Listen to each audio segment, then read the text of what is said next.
there is there any doubt that Purdy is going to be the 49ers' long-term quarterback? Is there any doubt about that he has to solidify this year? Well, yeah. I mean, again, that's why I have an issue with Kyle Shanahan saying, again, you can't just look at anything in the prism of one season. And again, that makes sense. But if Brock Purdy plays terribly this season, that will dictate his future. If Brock Purdy looks incredible this year, which I have no reason to believe that he won't, because he hasn't shown us anything differently so far in the regular season, then that's going to determine if he's the future. So is he the franchise quarterback right now? Yes. But Jimmy Garoppolo was too. Right. There's been other quarterbacks across the league that have looked like franchise guys and 2 years later playing in other uniforms. We all thought that Trey Lance was going to be the future of the franchise, and he clearly wasn't. And now he's in Dallas, taking the same reps that Joshua Dobbs is as the backup quarterback. Brock Purdy and the conversation about him this season is going to be, I think, Steiny, it's going to be strictly in dollars. It's how much money is he worth? Is his value going up? Is it going down? And it's going to be a lot about how much money he's making or losing for himself, because we're going to be nitpicking everything about his performance. What would you give him as a grade last year? Last year? Yeah. For Purdy? Yeah. An A.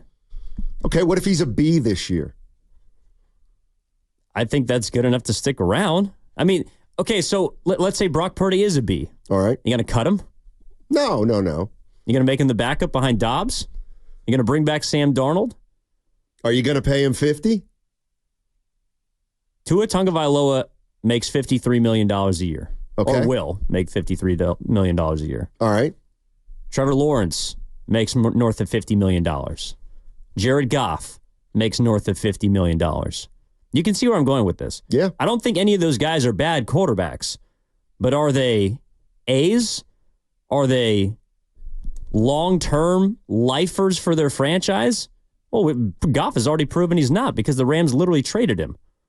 So, to me, there's gray space, and that's what we're going to be trying to identify with Purdy all season, is where does he fit now and in the future, because he's gotten the 49ers as close as humanly possible to a quarterback.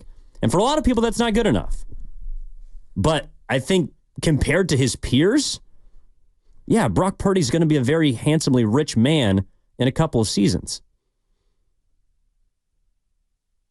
Is that a strange statement to you? No. I'm just I'm wondering how 49er fans are going to view Brock Purdy this season.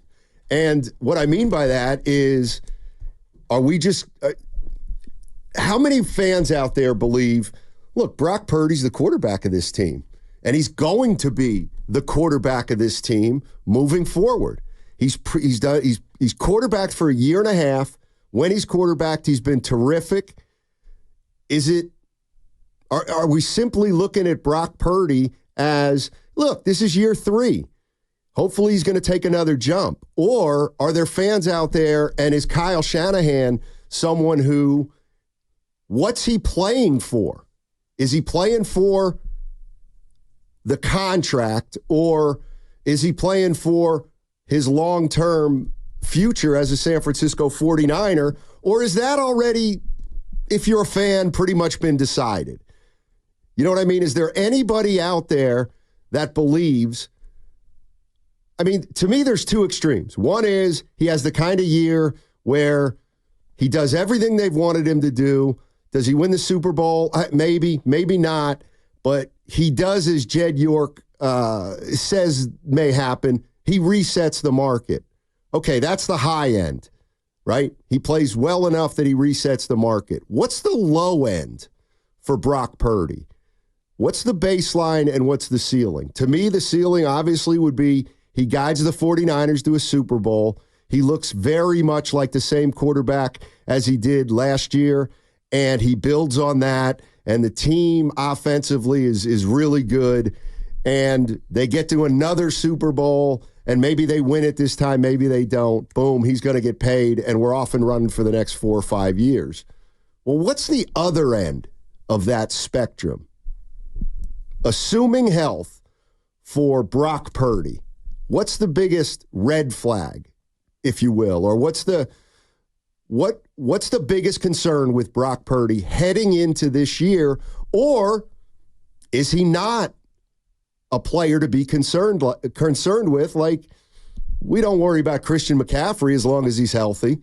We don't really worry about Trent Williams as long as he's healthy. But where does Purdy fit in? Well, I think that's why yesterday there was a lot of overreaction to what happened. All right. Because the low end of Purdy is what you saw if guys are hurt. If he doesn't have his cast of all pros, how's he going to look? And last year, when Williams was out and when Debo was hurt, Brock Purdy at times looked average. Yesterday, Brock Purdy was 2 for 6 for 11 yards when he was playing with nobody. But to me, that's also unfair because that's not how the NFL works. If you have there are very few quarterbacks across the history of football that play without help and succeed over and over again. Even someone like Patrick Mahomes last year played with a bunch of no-name receivers, but he had the number 2 defense in the league. So Mahomes does not have to throw for 300, 350 yards per game. He certainly can, but it's a 54-man roster for a reason. It's not Brock Purdy versus Mahomes. It's not Brock Purdy versus Matthew Stafford or Kyler Murray or Geno Smith or the rest of the division. Right. It's the San Francisco 49ers against whoever is on the other side. And right now, I think there are some concerns about this team, and that's going to highlight Brock Purdy. Because if he doesn't have all the help around him, well, then I don't think he's going to perform as well as he did last year. And that means the team is going to suffer as a result. Well, and also, as it relates to Brock Purdy, I'm with you. I don't put yesterday's performance up there as a bad performance, though it wasn't very good. And we'll ask Matt Barrows this at noon. Matt Barrows is going to join us from The Athletic. He covers the San Francisco 49ers. Real good information guy. And maybe it is fair to ask, why did he play Purdy yesterday? Why did he play Purdy when he didn't play virtually anybody else on the offense? And you heard Kyle Shanahan talk about why he did it, and he said, we felt good with that team we put out there, the line we put out there in front of him, and we wanted to see him get some reps, and he got some reps, and he looked terrible. So I wonder what do you think Kyle Shanahan was looking for yesterday out of Brock Purdy, putting him into a game like that where he's got to play against the Saints' first-team defense, but he's got nobody playing with him.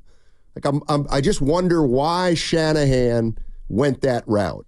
I'm not saying he made a mistake or he dodged a bullet, anything like that. I just wonder why.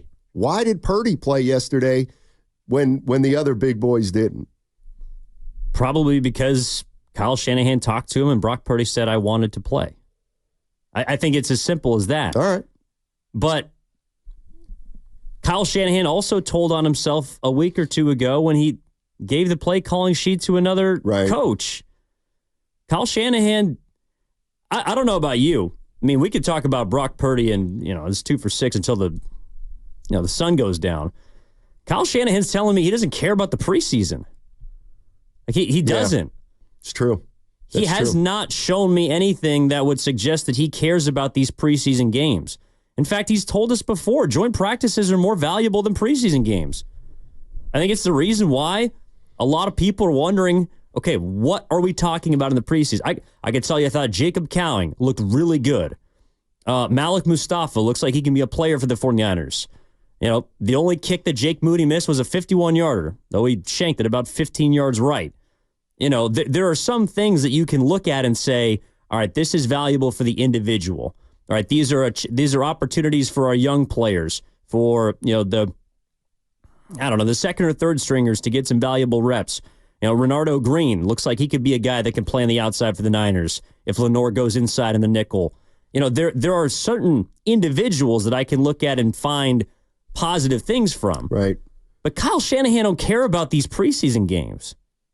And I don't hear him saying at the podium after the game that he really cares. No, I don't either. And we got Lori Matthews on the YouTube chat, big 49er fan. You learn no more from having no one else there than you do from having everyone there. Oh, I think she means you mean you learn more from what he did yesterday. I don't know. I mean, I got to believe Kyle Shanahan just throws that one away as in terms of the Purdy evaluation. And well, he probably wasn't happy with it, but at the same time. But was he not happy with Purdy, or was he not happy with everybody around Purdy? And that they put him in a position where there's no chance he was going to succeed yesterday. Yeah, and then maybe that's why Kyle Shanahan is also using this game as an example of, dude, get me my left tackle, Parag. Right. John. True. Get me my left tackle. Get me my number one wideout. Get it done. Because I'm going to put these guys on the field around Purdy at particular times, and it's going to look like that. Purdy also only played a few drives, but in those drives, he didn't look like a quarterback that was a top 5 MVP candidate last year. I always think it's unfair when a quarterback has bad stats, but there's no chance he could have succeeded. You know what I mean? Like, I think it's, in a way, when we say, oh, this quarterback was sacked 5 times, well, yeah, that's a line issue. Maybe he would have gotten sacked 8 times if he didn't have mobility. You know what I mean? Like, I don't necessarily view sacks and stats as an indication of how a quarterback alone did. I think it's got so much to do with everybody else. But my question to Niner fans at 888-957-9570, it's twofold. One is, why do you think Kyle Shanahan did play Brock Purdy yesterday without any of his weapons and Trent Williams? And then I think Evan hit it on the head. How are we going to talk about Brock Purdy this year? Are we going to talk about him like he is the quarterback that we're moving forward with for the next 4 or 5 years, and we're going to view him in that framework? He's entering his 3rd year with the Niners. He's probably going to get a big contract, and we just hope for improvement every single year, and eventually we'll break through. Or do you look at Brock Purdy and say, no, not yet. Not yet. Not yet. He's not the franchise quarterback. He still has to have at least one more good year and make us super confident in who he is, because we've got to be super confident with who he is if we pay him the amount of money he's going to want, and it's going to cost us at other positions. Like, you better kind of know what you're getting into there. Let's go to Daniel. Daniel's in San Ramon. What's up, Daniel? How you doing, man? Hey, what's up, guys? Hey. Good stuff on the radio. I just wanted to say this. I think Kyle played Purdy just to see what he could look like with just some average, normal people. I think that was simple. But I think the big question that I have is this. Jimmy G, when he was with us, he was not a bad quarterback stats-wise. Right. Now, my fear is this. With Brock Purdy, obviously he's better than Jimmy G. But how much better is he? You know what I'm saying? And is he going to be worth that money that we're going to pay him? Again, I like Brock Purdy. I like him a lot. But I'm just afraid that if we were to give him the whole bag, then, again, we're not going to look like the same team. We're going to look totally different. And when we have a different team, we're not going to be the kind of team we look like now. Right. And so, again, I think that's every fan's fear. That's our fear right now. So that's all I want to say, guys. No, appreciate it, Daniel. And I think it's real. I think the 49ers are dealing with it too. I really do. How much do you pay this guy knowing that you're going to have to take some people off this team down the road? And from the 415 on the Xfinity mobile text line, no excuses. If you're going to pay a guy $50 or $60 million, he has to be able to move the ball regardless of who's on the field. Well, I agree. If you're going to pay a guy 50 or 60, he better be able to do that. Now, I don't know if a $40 or $50 million quarterback could have done it yesterday, but a $40 or $50 million quarterback's not going to have to play with that team. He'll still have more around him than he had yesterday. But that's what this season's going to be boiling down to, I think. But I also think people are telling on themselves a little bit. The fact that we're even discussing him being a $50 or $60 million quarterback means that people have seen enough to believe that the Niners will pay him. Right. And I guess Jed York came out and literally said he's going to reset the market. So people are just assuming that he's going to get his bag. But if there were questions about him being here in the future, I don't think we'd be having this conversation going into the season. And I do think that the question about how much he is worth, that will be the conversation every single week. Every single Monday, you and Guru and I and Spadoni and everyone else at 95.7 The Game are going to walk into this studio and have the thought in our head, is this guy worth it? That's going to be the conversation every single week for Brock Purdy. And I find it fascinating that for a guy that has another year left on his rookie deal, right? It's not like he goes from $1 million to $60 million potentially next year. I find it fascinating that everyone has already put the weight of money and expectation on him to perform like a $50 million quarterback when he still is making $1 million. I mean, there's no doubt we're going to look at the player differently if he's making $1 million as opposed to if he's making 40 or 50 million. That's going to come with the territory for sure. But I do think there can be an alternate scenario, and that is 49ers get off to a 3-0 start, 4-0 start. Purdy looks pretty good, 10 touchdowns in the first 5 games, let's say, 2 interceptions. The offense, the ball is being spread around, and it looks exactly like it's been looking for the last 2 years. I think at that point, maybe a quarter of the way through the season to the halfway point, if things are looking very similar to the way they looked a year ago, I don't think we're going to be quibbling over whether it's 50, whether it's 45, 50, 55, or 60. As long as the 49ers continue to look like they looked a year ago and the year before with Purdy at the helm, I think he's going to get paid. I absolutely think he's going to get paid. And between you and me, like, I don't care if it doesn't matter to me if they have to spend $42 million on him, $52 million on him, or $58 million on him. If they think he's the guy, then they're going to have to pay that. The question is, will we know that he's the guy by the end of the season? No. Or not? No. You don't think? You're going to have to make the choice based on 2.5 years of quarterback play. Okay. Is he the guy? Okay, by the end of this season, if he gets to the postseason, he'll have started, 35 games, 40 games? I think he's at 17. He's about 25 starts right now, I believe. Okay, regular so 25 season. games, yeah, so he'll be closer to 40. Right. Assuming he makes the postseason. Okay. Other quarterbacks around the league have started far more games, and we still don't know if they're the guy. It's true. That's true. But the Niners are going to have to make that choice at the end of this season. Is he the guy?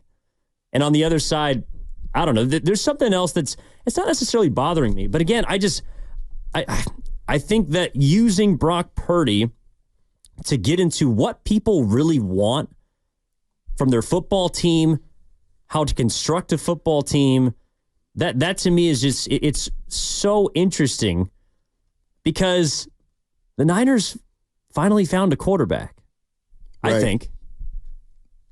Do you? Yes, as of right now, I think they found a quarterback. Absolutely. And I want to expand on that on the other side. And what I'm trying to find out is, I think they do have their quarterback right now. Is it obvious that it's going to be the guy 17 games later after the regular season? 888-957-9570 is the number. Matt Steinmetz in with Evan Giddings today. We have Matt Barrows coming up in an hour of The Athletic. He covers the San Francisco 49ers. He was at the game yesterday.